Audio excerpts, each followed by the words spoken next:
चलो हमारा आखिरी टॉपिक था हमारा हीट ट्रांसफ़र है मास ट्रांसफ़र का। मास ट्रांसफ़र में क्या होता है कि इसमें आपका एक जिसमें फॉर एग्जांपल नीचे सॉल्ट ऊपर वाटर है, तो यहाँ पे हाई कंसंट्रेशन है नीचे सॉल्ट की, ऊपर सॉल्ट की लो कंसंट्रेशन है। तो किसी भी हाई कंसंट्रेशन से लो कंसंट्रेशन में पार्टिकल्स का मूव कर जाना, इसको हम बोलते हैं कि इसमें मास ट्रांसफ़र हो रहा है। मास ट्रांसफ़र भी काफ़ी हद तक कंपेरेबल है आपके हीट ट्रांसफ़र से। देखा, mass transfer is analogous to heat transfer in many respects. तो मास ट्रांसफ़र को हम कुछ तरीक़ों से हम लोग हीट ट्रांसफ़र के मुशाबे भी कर सकते हैं। Mass transfer refer to the movement of chemical species from a high concentration toward the low concentration one. तो जहाँ पे आपकी कंसनट्रेशन हाई होती है, जैसे यहाँ पे सॉल्ट की हाई कंसनट्रेशन है, हाई कंसनट्रेशन से लो कंसनट्रेशन में आपके मॉलिक्यूल्स का ट्रैवल करना या आयंस का ट्रैवल करना, जिसकी वजह से आपका जो नया जो मिक्सचर बने उसमें इक्विलिब्रियम क्रिएट हो जाए। इसको हम बोलते हैं कि इससे मास ट्रांसफ़र हो रहा है। मास ट्रांसफ़र कब तक होता रहता है? जब तक आपका इक्विलिब्रियम ना मेंटेन हो जाए। और जो मास ट्रांसफ़र का जो फ्लो रेट होता है वो डायरेक्टली डिपेंड करता है आपके सरफेस एरिया पे। जितना ज़्यादा इसका एरिया बढ़ाओगे, जितना बड़ा बर्तन यूज़ करोगे आप, उतनी जल्दी स्पीड से आपका मास ट्रांसफ़र हो रहा होगा।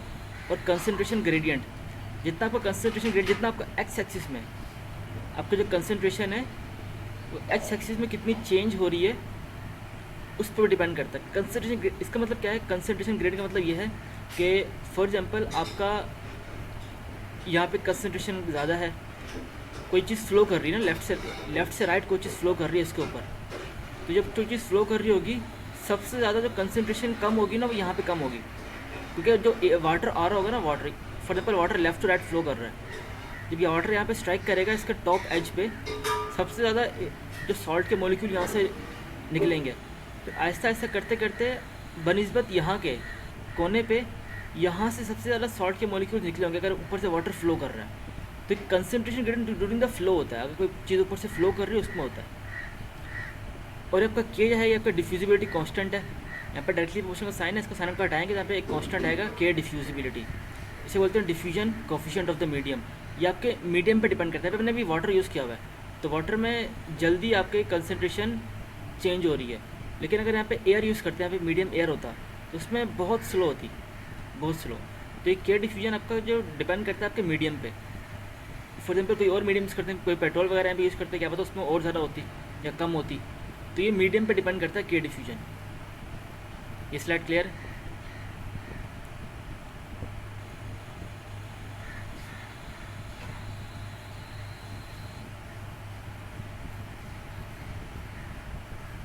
क्वेश्चन है इसमें?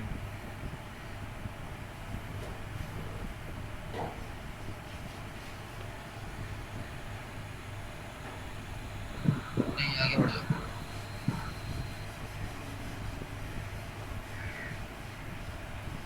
आगे यहाँ पे एग्जांपल दी हुई है कि डिफ्यूजन क्या होता है।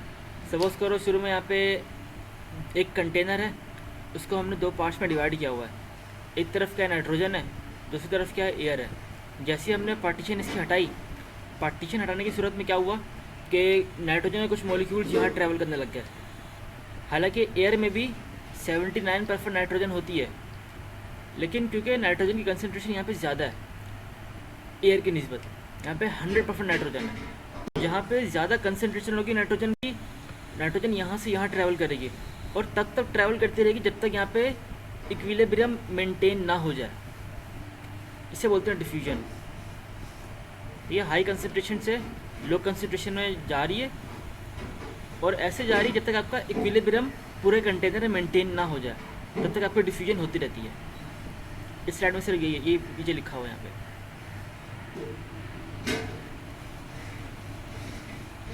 पे। आगे कुछ एग्जांपल है, मास ट्रांसफर एग्जांपल क्या होती है। लिखा हुआ है, a cup of water left in a room will eventually evaporate as a result of water molecule diffusing into the air। अगर हम कप ऑफ वाटर रखें रूम के अंदर, आहिस्ता आहिस्ता उससे एवापोरेशन होती रहेगी। तो क्या हो रहा है, हमारा मास वाटर जो है वो जो कप के अंदर उसकी कंसनट्रेशन कप के अंदर ज़्यादा है और हमारे एटमॉस्फेयर में जो वाटर की कंसनट्रेशन कम है। तो वाटर जो होता है जब वो एवापोरेट होता है तो वो हाई कंसनट्रेशन से जो कि हमारे कप के अंदर है, लो कंसनट्रेशन जो कि हमारे एटमॉस्फेयर में वहाँ ट्रैवल कर रहा होता है। ये पहले एग्जांपल, ये मास ट्रांसफ़र यहाँ पे होता है। Small fraction of O2 in the air diffuse into the water and meet the oxygen need of the marine animals. तो जो समुद्री मखलूक़ात होती हैं उनको ऑक्सीजन कैसे मिलती है? आपके एटमॉस्फेयर में ऑक्सीजन की ऑक्सीजन की कंसनट्रेशन ज़्यादा होती है।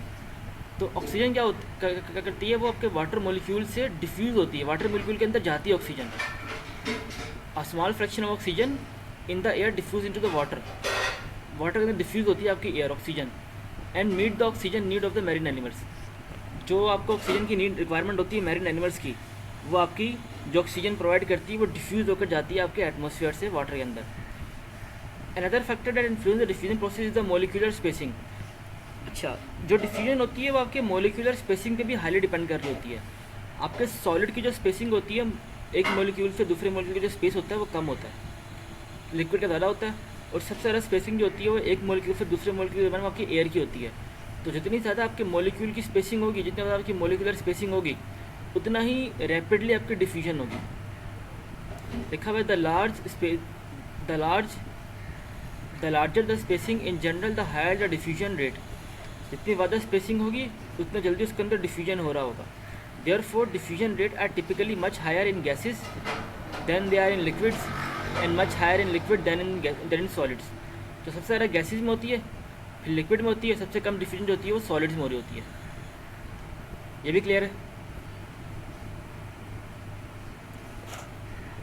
क्लियर है, क्लियर। अगला हमारे पास एक लॉ आता है, फिक्स लॉ ऑफ डिफ्यूजन। इसमें क्या होता है, ये हमने ऊपर पढ़ा था ना, ये वाला फार्मूला,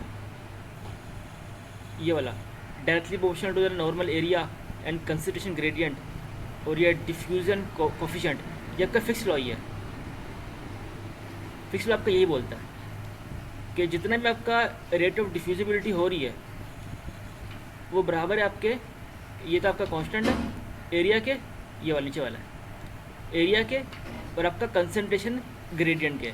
इसको इन्होंने बिल्कुल कंपेयर किया हुआ है आपके फोरियर लॉ से। ये आपका फोरियर लॉ है, ज़्यादा कुछ खासा फर्क नहीं है। देखो यहाँ भी कांस्टेंट आता है, यहाँ भी कांस्टेंट है, यहाँ भी एरिया, यहाँ भी एरिया, यहाँ भी टेम्परेचर ग्रेडियंट है, यहाँ पे कंसंट्रेशन ग्रेडियंट है। तो ये मुशाबत दिखाई गई है इसकी फोरियर लॉ से। ये उस सूरत में है जब आपका जो लिक्विड है ना, जैसे यहाँ पे लिक्विड स्टैटिक था, इस वाली कंडीशन में हम इसको यूटिलाइज कर रहे होते हैं इस फार्मूले को, जब कंडीशन ऊपर स्टैटिक हो।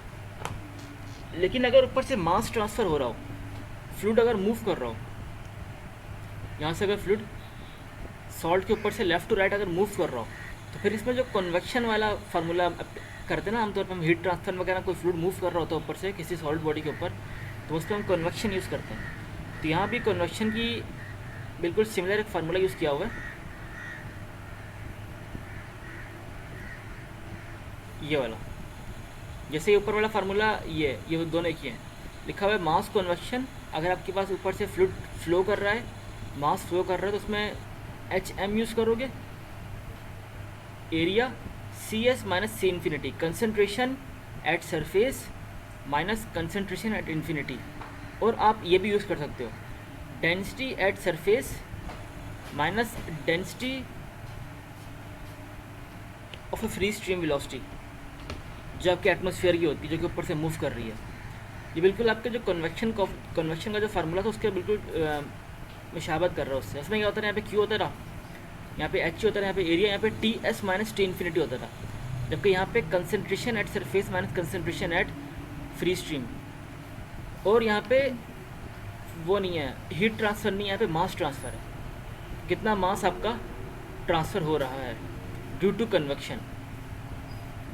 तो ये पर टाइम में कितना मास ट्रांसफ़र हो रहा है ड्यू टू कन्वेक्शन। तो ये दोनों फार्मूले क्लियर हैं, एक ये फिक्स लॉ वाला और दूसरा ये बस दो ही फार्मूला आपके इस टॉपिक में ये पता होने चाहिए। आगे बढ़े।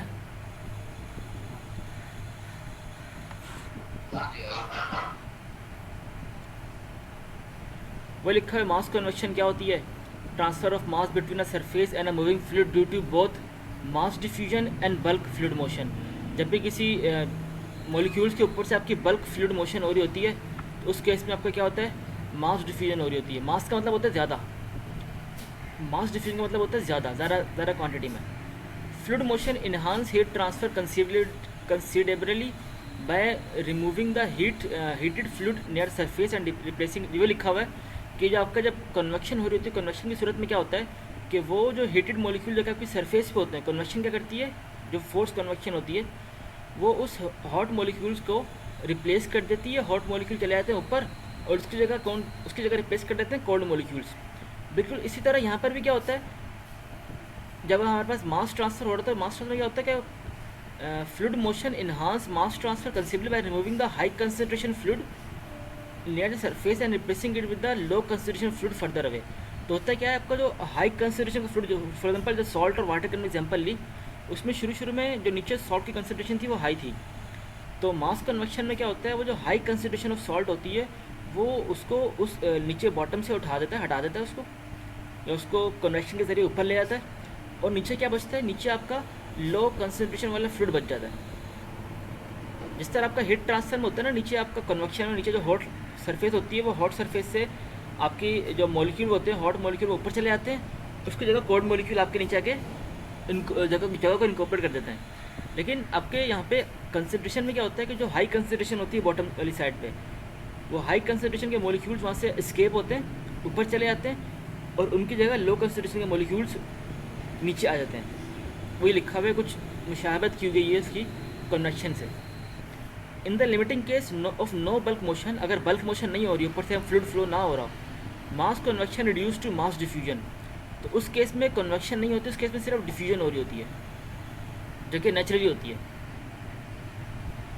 इन the limiting case of no bulk fluid motion, mass convection reduce to mass convection just as convection reduce to conduction. जिस तरह अगर हमारे पास कोई फ्लूइड मोशन ना हो रही हो किसी सरफेस के ऊपर से, तो यहाँ पे हमने बोलते हैं कि वहाँ पे नेचुरल कन्वेक्शन हो रही है वहाँ पे, सही है। तो यहाँ पर उन्होंने बोला हुआ है कि अगर आपके पास कोई बल्क मोशन नहीं हो रही तो उस सूरत में क्या होता है कि आपके पास सिर्फ कंडक्शन हो रही होती है। जैसा कि अगर आपकी कोई फ्लूइड मूव, किसी बॉडी के ऊपर फ्लूइड मूव नहीं कर रहा हो तो उस फ्लूइड के ज़रिए सिर्फ कंडक्शन के ज़रिए आपका हीट ट्रांसफ़र हो रहा होता है। इस वाली स्लाइड में आपको सिर्फ मास कन्वेक्शन क्या होता है वो समझाया गया है। जब भी किसी बॉडी के ऊपर से बल्क मोशन हो रही है उसे बोलते हैं कि वो मास कन्वेक्शन हो रही है उसके अंदर से। ये स्लाइड भी क्लियर है?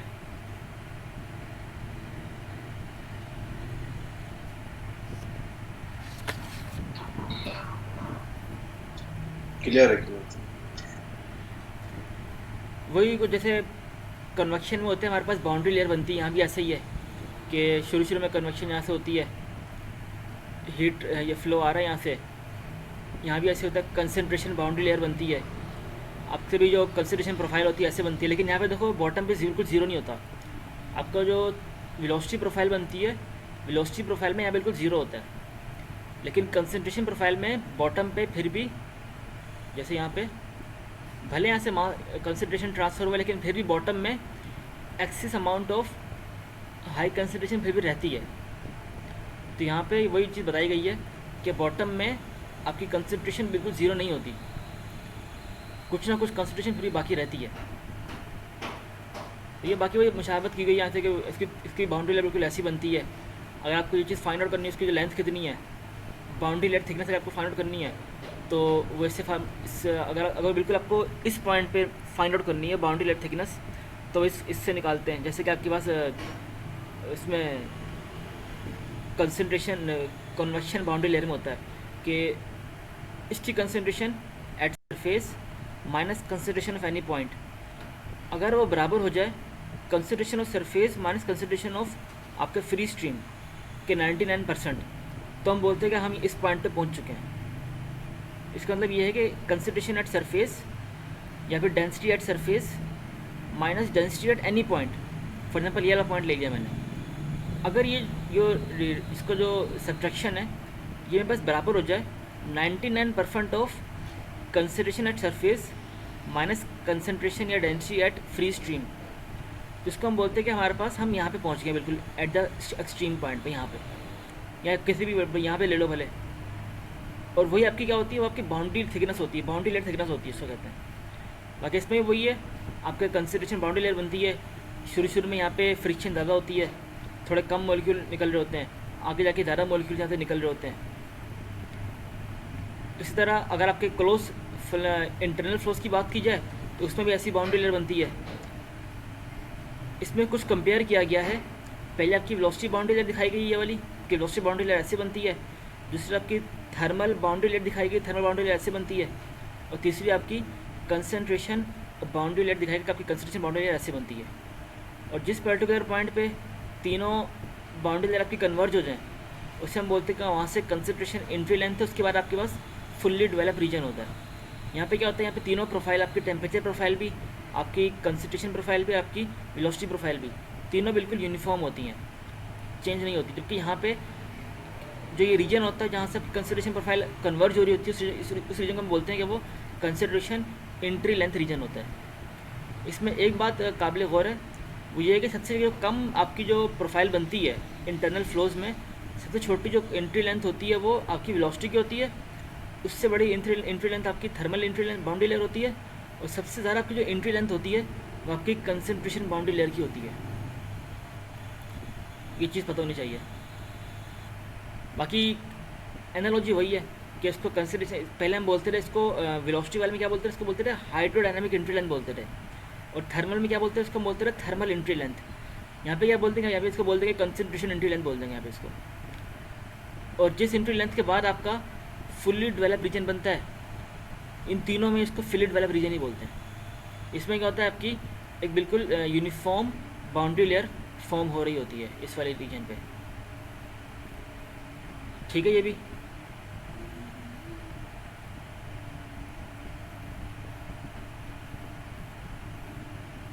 क्लियर। अच्छा। हीट ट्रांसफ़र में और मास ट्रांसफ़र में कौन कौन से पैरामीटर हमारे चेंज होते हैं। जैसे हीट ट्रांसफ़र में हम प्रेंटल नंबर बोलते हैं। प्रेंटल नंबर क्या होता है कि वो मोलिकुलर डिफ्यूजिबिलिटी ऑफ मोमेंटम, जिसे हम ये बोलते हैं काइनेमेटिक विस्कोसिटी, इसको डिवाइड करते हैं मोलिकुलर डिफ्यूजिबिलिटी ऑफ हीट, जिसे हम थर्मल डिफ्यूजिबिलिटी बोल रहे होते हैं, अल्फ़ा। तो प्रेंटल नंबर इन दोनों का रेशियो होता है। लेकिन मास ट्रांसफ़र में प्रेंटल नंबर को हम रिप्लेस करते हैं श्मिट नंबर से। इसमें क्या होता है, ऊपर वाली चीज़ सेम है, मोमेंटम डिफ्यूजिबिलिटी, काइनेमेटिक विस्कोसिटी, लेकिन डिवाइड में क्या आ जाएगी, डिवाइड में आ जाएगी मास डिफ्यूजिबिलिटी, कि कितना मास आपका डिफ्यूज़ हो रहा है। जैसे प्रेंटल नंबर में नीचे थर्मल को हम लोग ला रहे होते हैं ना, हीट को ला रहे होते हैं यहाँ पे। इस तरह मास ट्रांसफ़र में जो कि श्मिट नंबर होता है, इसमें हम नीचे मास डिफ्यूजिबिलिटी को ला रहे होते हैं, कि कितना आपका मॉलिक्यूल्स ट्रैवल कर रहे हैं, उसके रिस्पेक्ट से कितना आपके कंसंट्रेशन में चेंज आ रहा है। इन दोनों के रेशियो को हम बोलते हैं श्मिट नंबर। जो काम आपका हीट ट्रांसफर में प्रेंटल नंबर करता है, प्रेंटल नंबर क्या होता है, सिर्फ हमारे रेनॉल्ड नंबर, नफल नंबर के अंदर प्रेंटल नंबर काम कर रहा होता है ना। नफल नंबर के अंदर हमारे पास रेनॉल्ड नंबर भी आ रहा होता है और उसके अंदर हमारे पास प्रेंटल नंबर भी आ रहा होता है। तो नफल नंबर कैलकुलेट करने के लिए हम लोग प्रेंटल नंबर का सहारा ले रहे होते हैं। इसी तरह इसमें शेरवुड नंबर होता है, उसमें हमारे पास श्मिट नंबर यूज़ हो रहा होता है। उसका फार्मूला क्या होता है, ये होता है। तो प्रेंटल नंबर को रिप्लेस किया गया यहाँ पे श्मिट नंबर से। दूसरा आपका होता है नफल नंबर। अच्छा, यहाँ पे रेनॉल्ड नंबर सेम रहेगा। रेनॉल्ड नंबर जैसे हम कन्वेक्शन में कैलकुलेट करते थे, बिल्कुल उसी तरीके से हम लोग यहाँ भी रेनॉल्ड नंबर कैलकुलेट कर रहे होंगे। और आपका जो नफल नंबर होता है, नफल नंबर को कंपेयर किया गया यहाँ पे शेरवुड नंबर से। शेरवुड नंबर क्या होता है, HL अपॉन, सिर्फ नीचे के की जगह ना यहाँ पे कंडक्टिविटी है, थर्मल कंडक्टिविटी ऑफ एयर होती है यहाँ पे, या थर्मल कंडक्टिविटी ऑफ फ्लूइड होती है। बस यहाँ पे कंसंट्रेशन ले जाते हैं यहाँ पे, कि कितनी कंसंट्रेशन आपकी या मास कितना डिफ्यूज़ हो रहा है आपका। बस आपके दो नंबर याद करने हैं। पहला नंबर श्मिट नंबर क्या होता है, ये होता है। दूसरा शेरवुड नंबर क्या होता है, वो ये होता है। कुछ ज़्यादा फर्क नहीं है, बस HL अपॉन क्या होता है यहाँ पे HL अपॉन, यहाँ पे नीचे बस मास डिफ्यूजिबिलिटी आ जाती है, डिफ्यूजिविटी। ठीक है, आपको ये पॉइंट नंबर 1 पता होना चाहिए इसका। और पॉइंट नंबर 4, कौन कौन से पैरामीटर इसमें चेंज होते हैं। ठीक है,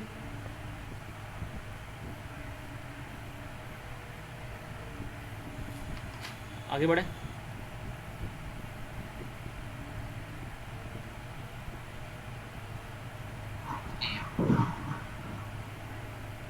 कोई क्वेश्चन है किसी का?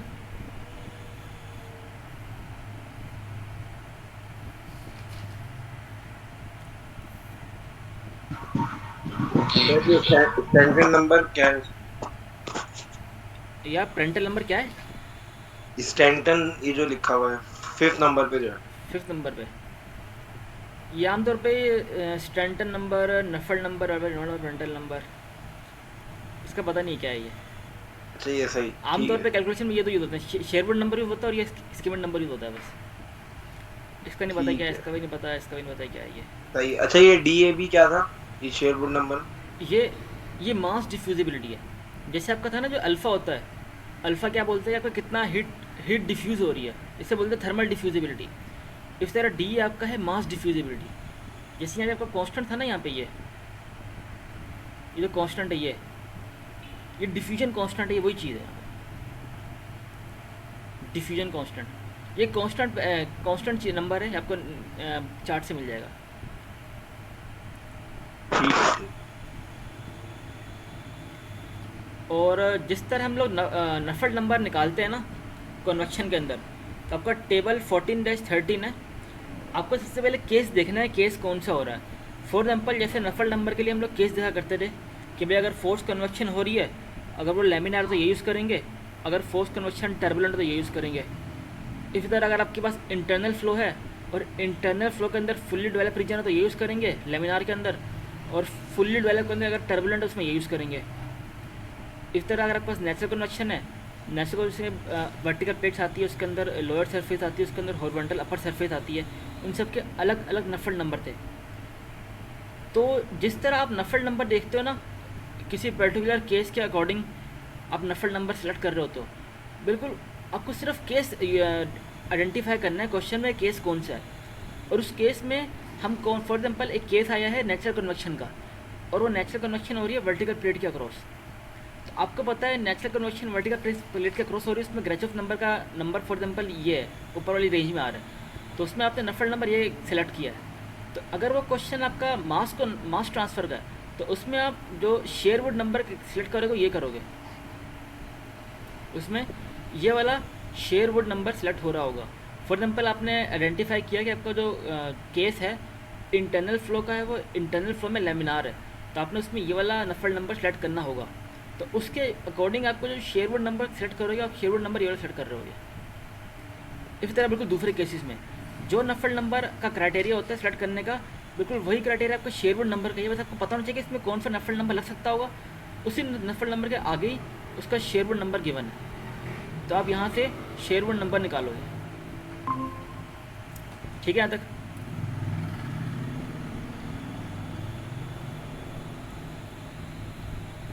शायद अभी शुरू किया क्या? हाँ रिकॉर्डिंग हो रही थी। नहीं अभी शुरू नहीं किया, 15 मिनट हो चुके हैं। हाँ ये स्लाइड क्लियर अच्छा है? न्यूमेरिकल अभी स्टार्ट कर दिया? नहीं करूँगा अभी। ये क्लियर है? इसी तरह चार्ट है 8-6, इससे हम प्रॉपर्टीज़ निकाल रहे होते हैं। ये वाटर का चार्ट है ना, वाटर के लिए यूज़ करते हैं इसको। अच्छा न्यूमेरिकल कुछ ऐसे है, यहाँ पे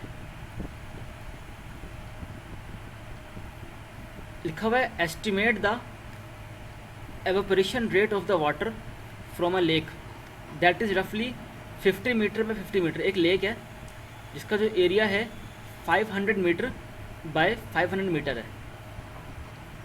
the wind velocity is 5 metre per second. उसके ऊपर से जो वेलोसिटी जो फ्लो कर रही है ना, उस वेलोसिटी की जो स्पीड है वो 5 मीटर पर सेकेंड है। उस एयर की जो स्पीड है या वेलोसिटी है। Both the lake and air have a temperature of 27 degree centigrade.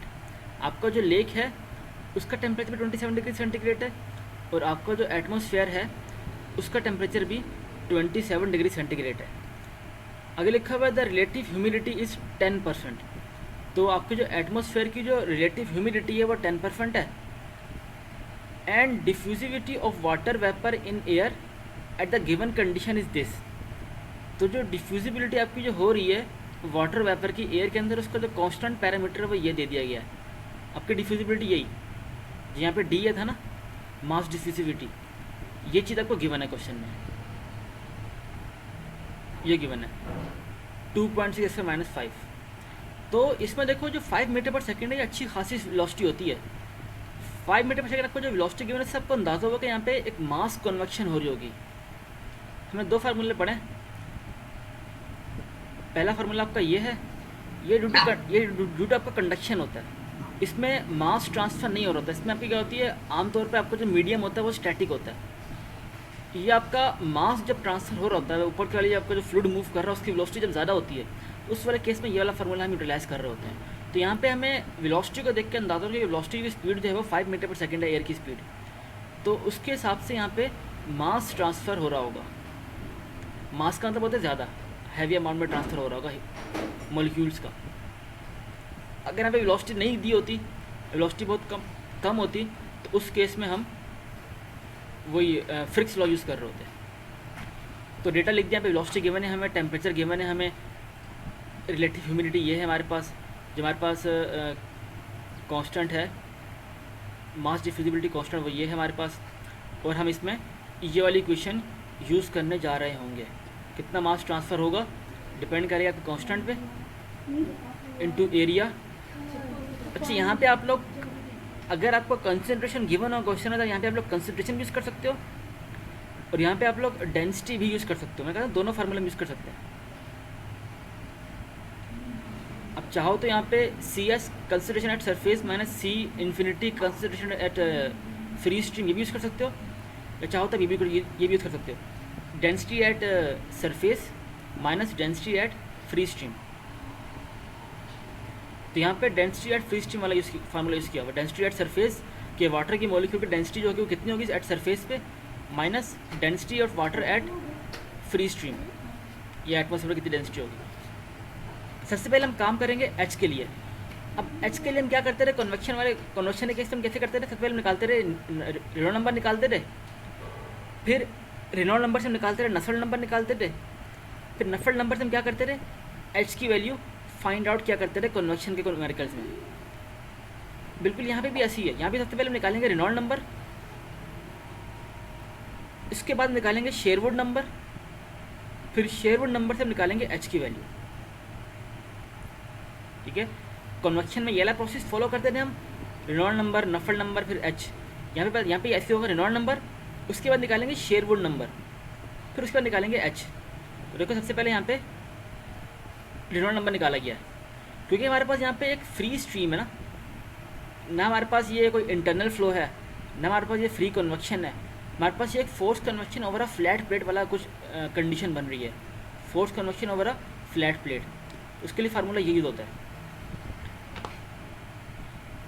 Velocity multiply by length, कितनी लेंथ थी 500 डिवाइड बाय काइनेमेटिक विस्कोसिटी। अच्छा, काइनेमेटिक विस्कोसिटी आपने टेबल 8-6 से निकाली हुई है। इस टेम्परेचर पे -27 डिग्री सेंटीग्रेड आपके पास तकरीबन 300 केल्विन बनता है। इस टेम्परेचर पे आपने ये काइनेमेटिक विस्कोसिटी फाइंड आउट की हुई है, जो कि ये आई है। अब आपका रेनॉल्ड नंबर की रेंज जो है वो 1.573 एक्सपोनेंट 8 है, और ये force convection over a plate है एक्सपोनेंट 8। तो देखो force convection over a plate है, और ये आपके पास टर्बुलेंट फ्लो है, इसमें आ रहा है टर्बुलेंट फ्लो, तो इसमें आप नफल नंबर ये वाला यूज़ करते हैं। लेकिन यहाँ पे हमारे पास जो प्रॉब्लम है वो हमारे पास कंसंट्रेशन की प्रॉब्लम है। तो अगर हमारे पास कन्वेक्शन की प्रॉब्लम होती है उसमें ये वाला यूज़ करते, लेकिन हम सॉल्व कर रहे हैं कंसंट्रेशन की प्रॉब्लम, तो उसमें हम जो शेरवुड नंबर यूज़ करेंगे ये वाला शेरवुड नंबर यूज़ कर रहे होंगे। तो यहाँ पर देखो ये वाला उन्होंने क्या सबसे बताया कि अगर हमारे पास ये कन्वेक्शन की प्रॉब्लम होती है तो कन्वेक्शन की प्रॉब्लम के हिसाब से हम ये वाला नफल नंबर यूज़ कर रहे होते। लेकिन क्योंकि हमारे पास यहाँ पे कंसंट्रेशन का न्यूमेरिकल है, तो इसमें हम उसके अकॉर्डिंग जो हमारे पास शेरवुड नंबर गिवन था वो वाला यूज़ कर रहे होंगे। वैसे हम नफल नंबर यूज़ करते, लेकिन क्योंकि हम कंसंट्रेशन का न्यूमेरिकल यूज़ कर रहे हैं तो इसलिए हम लोग शेरवुड नंबर ये वाला यूज़ कर रहे होंगे। तो यहाँ पे इसलिए शेरवुड नंबर ये यूज़ किया हुआ है यहाँ पे।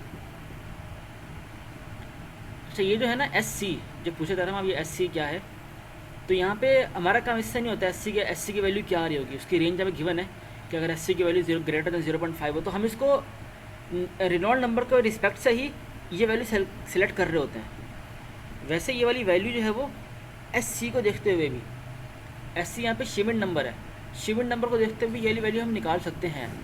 लेकिन आमतौर पर जो मेथड फॉलो किया जो हमें सिखाया गया है वो पहले रिनॉल्ड नंबर, फिर रिनॉल्ड नंबर से देखो नफल नंबर हम कौन सा सेलेक्ट कर सकते हैं, फिर नफल नंबर के बिल्कुल अकॉर्डिंगली आपने शेयरवुड नंबर लिख लेना है। तो यहाँ पे आपने ये शेयरवुड नंबर ये वाला सेलेक्ट किया, इसमें आपको रिनॉल्ड नंबर चाहिए और शिमिट नंबर चाहिए। आपका शिमिट नंबर भी टेबल से आएगा, बल्कि शिमिट नंबर आपने निकाला हुआ है। शिमिट नंबर कैसे निकलेगा, आपकी ये काइनेमेटिक विस्कोसिटी उसको डिवाइड कर दो कंसंट्रेशन से। ये कंसंट्रेशन आपको क्वेश्चन में गिवन है, इसको तो वैल्यू आ रही है 0.611 आ रही है। आपने ये इसकी वैल्यू शेयरवुड नंबर की वैल्यू और रिनॉल्ड नंबर की वैल्यू इसमें पुट की शेयरवुड नंबर में, उससे बाद शेयरवुड नंबर आ गया ये। हमें क्या हमें रिक्वायरमेंट थी एच की, तो हमें एच चाहिए था, एच एक तरफ बाकी सारी चीज़ें एक तरफ। तो यहाँ से हमारे पास जो ये आ गया एच की वैल्यू। एच की वैल्यू पुट करोगे इस फार्मूले में, हमने ये चीज़ फाउंड कर ली है। अगली चीज़ है डेंसिटी एट सरफेस और डेंसिटी एट फ्री स्ट्रीम।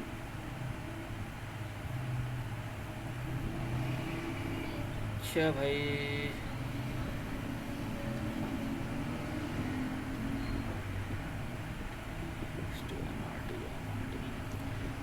तो यहाँ पे देखो आपके ना ये जो फार्मूला है ना आपका, ये फार्मूला आपका जनरल गैस इक्वेशन से लिया गया है। जनरल गैस इक्वेशन क्या होती है, P V is equals to N R T, या P V is equals to simple R T या एम आर टी। तो देखो ये रहा आपका पी प्रेशर, ये रहा आपका आर टी। जो यहाँ पे आपका था ना एम होता ना यहाँ पे आपका, उसको यहाँ पे रिप्लेस कर दिया गया कंसंट्रेशन से। ये आपका बेसिकली जनरल गैस इक्वेशन ही है, लेकिन general gas equation in form of concentration लिखा हुआ है यहाँ पे। ये P V equals to M R T होता है, ये पी ही आपका पी, यहाँ पे जो एम था ना एम को रिप्लेस कर दिया गया कंसंट्रेशन से। और एक जो कंसंट्रेशन है वो आप ले रहे हो एट सरफेस पे, और एक आपको कंसंट्रेशन रिक्वायरमेंट है एट इन्फिनिटी या फिर एट फ्री स्ट्रीम। तो इन दोनों के लिए आपको पी वी, हाँ बोलो। P V equals to R T होता है ना, तो हाँ, ये वी का है इसमें। यहाँ पे इसमें वी को भी इसके इंकॉर्पोरेट किया हुआ है। आपको जो इसका फार्मूला होता है ना मोल्स पर मीटर क्यूब होता है, तो ये वॉल्यूम इसके अंदर ही अच्छा है। अच्छा सही, ये वॉल्यूम इसके अंदर ही है। कंसंट्रेशन के अंदर ही। तो ये तो आपको यहाँ पे रिक्वायर, आपको पता आर कांस्टेंट है, टेम्परेचर आपको गिवन है, आपको सिर्फ प्रेशर की रिक्वायरमेंट है। तो प्रेशर एट 300 केल्विन आप फाइंड आउट करोगे टेबल 8-6 से।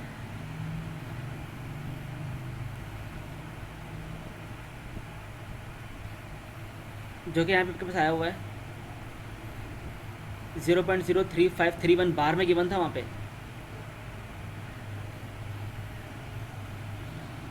0.03531 बार में गिवन है आपको यहाँ पे। तो इस बार को आपने कन्वर्ट करना होगा पास्कल में, इसको मल्टीप्लाई करोगे एक्सपोनेंट 5 से।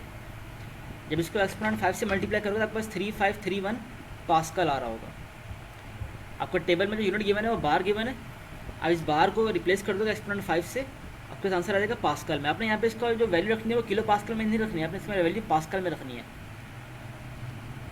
तो आपकी जो वाटर कंसनट्रेशन थी एट सरफेस वो ये थी, और आपकी वाटर कंसनट्रेशन एट एयर ये टेबल A-4 से निकालोगे इसकी वैल्यू, क्योंकि एयर है ना, यहाँ पे वाटर था, वाटर का प्रेशर आपने टेबल A-6 से निकाला है।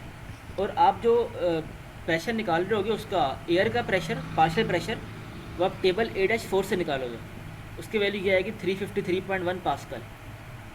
तो दोनों वैल्यू आपने फार्मूले में पुट की, आपको कंसनट्रेशन एट सरफेस पर चली, सरफेस पे कंसनट्रेशन आपकी ये है, और आपको कंसनट्रेशन एट इन्फिनिटी आपकी कंसनट्रेशन एट फ्री स्ट्रीम, आपको वो पता चलेगा आपकी वो कंसनट्रेशन एट फ्री स्ट्रीम आपकी ये है। कहाँ तक क्लियर है? सही है। अच्छा, किलो मोल्स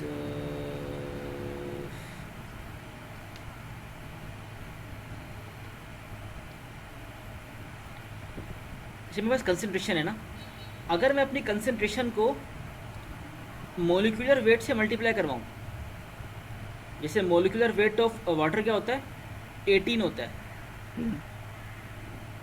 है ना, अगर मैं अपनी कंसंट्रेशन 15 को, होता है। अगर अपनी कंसंट्रेशन को, इसका यूनिट क्या होता है, किलो मोल पर मीटर क्यूब ना।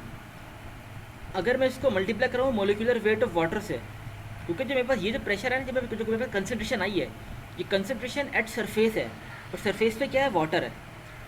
अगर मैं उस कंसंट्रेशन को मल्टीप्लाई करा दूँ आपके मोलिकुलर वेट ऑफ वाटर से, तो हमारे पास डेंसिटी आ जाएगी at surface, density at surface आ जाएगी।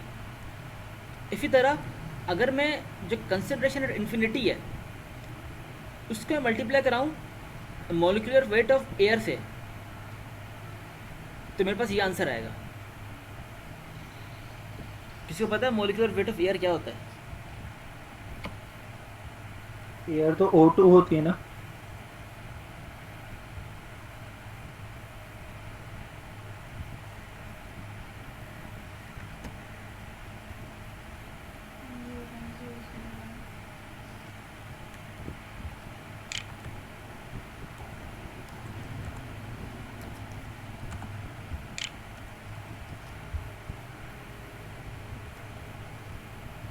तो 28.97 ग्राम पर मोल।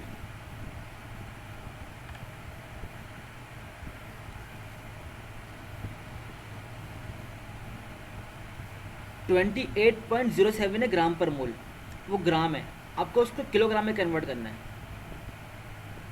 अच्छा देखो, आपका जो है ना ये जो होता है 18, ये आपका 18 भी ग्राम पर मोल ही होता है। हमने ऊपर भी किलो रखा, हमने नीचे भी किलो कर दिया, दोनों साइड पे हमने किलो किलो कर दिया। तो आपका जो ये वाली डेंसिटी होगी ना, ये वाली डेंसिटी, इसको आप मल्टीप्लाई कर रहे होगे 28 ग्राम पर मोल से। लेकिन आपको ऊपर भी किलोग्राम चाहिए, नीचे भी किलोग्राम चाहिए, तो दोनों तरफ ऊपर से भी 1000 से मल्टीप्लाई करा दिया और आपने नीचे भी उसको 1000 से मल्टीप्लाई करा दिया, तो उससे आपका आंसर ये आ रहा होगा, डेंसिटी एट फ्री स्ट्रीम। तो इस वाले को आपको जो आपको फ्री स्ट्रीम में कंसंट्रेशन निकालने के लिए या फ्री स्ट्रीम में डेंसिटी निकालने के लिए, इसको आप मल्टीप्लाई करा लोगे 28 से, जो कि आपका मोलिकुलर वेट ऑफ एयर है, और इसको मल्टीप्लाई करा दो क्योंकि ये आपका वाटर है, इसको मल्टीप्लाई करोगे आप 18 से, तो आपको दोनों केसेस में डेंसिटी एट फ्री स्ट्रीम आ जाएगी, डेंसिटी एट सरफेस आ जाएगी, आपकी डेंसिटी एट फ्री स्ट्रीम आ जाएगी। फिर आप ये वाला फार्मूला यूज़ कर रहे होगे, ये वाला फार्मूला, इसमें आपको एच हम कैलकुलेट कर चुके हैं, ये रहा।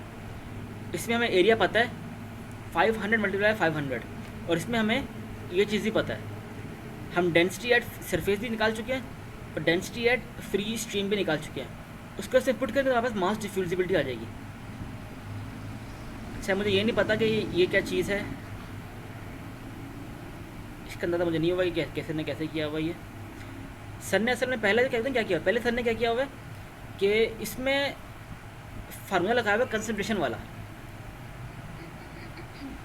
पहले जो मास डिफ्यूजिबिलिटी निकाली हुई है ना, वो इस फार्मूले को यूज़ करते हुए निकाली हुई है, जिसमें सिर्फ कंसंट्रेशन यूज़ हुई है। और दूसरा जो मास ट्रांसफ़र जो निकाला हुआ है, वो इस वाले फार्मूले को यूज़ करते हुए निकाला हुआ है। पहले में क्या आ रही है, पहले में देखो ये चीज़ कांस्टेंट है, एरिया भी दोनों में सेम है, सिर्फ इसमें concentration at surface minus concentration at infinity. पहला आपने कंसंट्रेशन यूज़ करते हुए निकाला हुआ, दूसरा आपने डेंसिटी यूज़ करते हुए निकाला हुआ है। तो जो पहला जो उन्होंने मास निकाला हुआ है ना, मास ट्रांसफ़र जो हो रहा है, उसमें दोनों की कंसंट्रेशन रखी गई यहाँ पे, और दूसरा जो मास ट्रांसफ़र निकाला हुआ है उसमें दोनों की डेंसिटी रखी गई है। तो जब भी ऐसे क्वेश्चन है, आपने दोनों फार्मूले से कर लेना है। पहला आपने मास ट्रांसफ़र निकालना है बाई यूजिंग कंसंट्रेशन यूज़ करते हुए, और दूसरा आपने मास ट्रांसफ़र निकालना है बाई यूजिंग डेंसिटी यूज़ करते हुए। दोनों से करके दिखा देना। तो ये न्यूमेरिकल है। अच्छा, मुझे सर की स्लाइड्स मिली नहीं थी, तो मैंने ये डॉक्टर मुबशिर साहब की स्लाइड्स ही आप लोगों को करवा दिया। ये क्लियर है? ये लेकिन सेम है क्या? पता नहीं, मैं न्यूमेरिकल का मुझे पता नहीं है। असल में हमने भी ये मास कन्वर्शन हमने नहीं किया, मतलब आखिर के 10-15 मिनट सर ने थोड़ा पढ़ा दिया था, उस पर न्यूमेरिकल भी इतना कोई ख़ास सर ने करवाया नहीं था, और सर ने स्लाइड्स भी शेयर नहीं किए अभी तक। तो मुझे ये स्लाइड्स मिली थी सर डॉक्टर मुबशिर की, इसी से मैंने करवा दिया सारा, और इसमें ये न्यूमेरिकल था। तरीका बिल्कुल सेम होगा, अगर सर स्लाइड शेयर करें तो तरीका सेम होगा, कोई मसला नहीं होगा उसमें भी। वैसे ही होगा। ठीक है।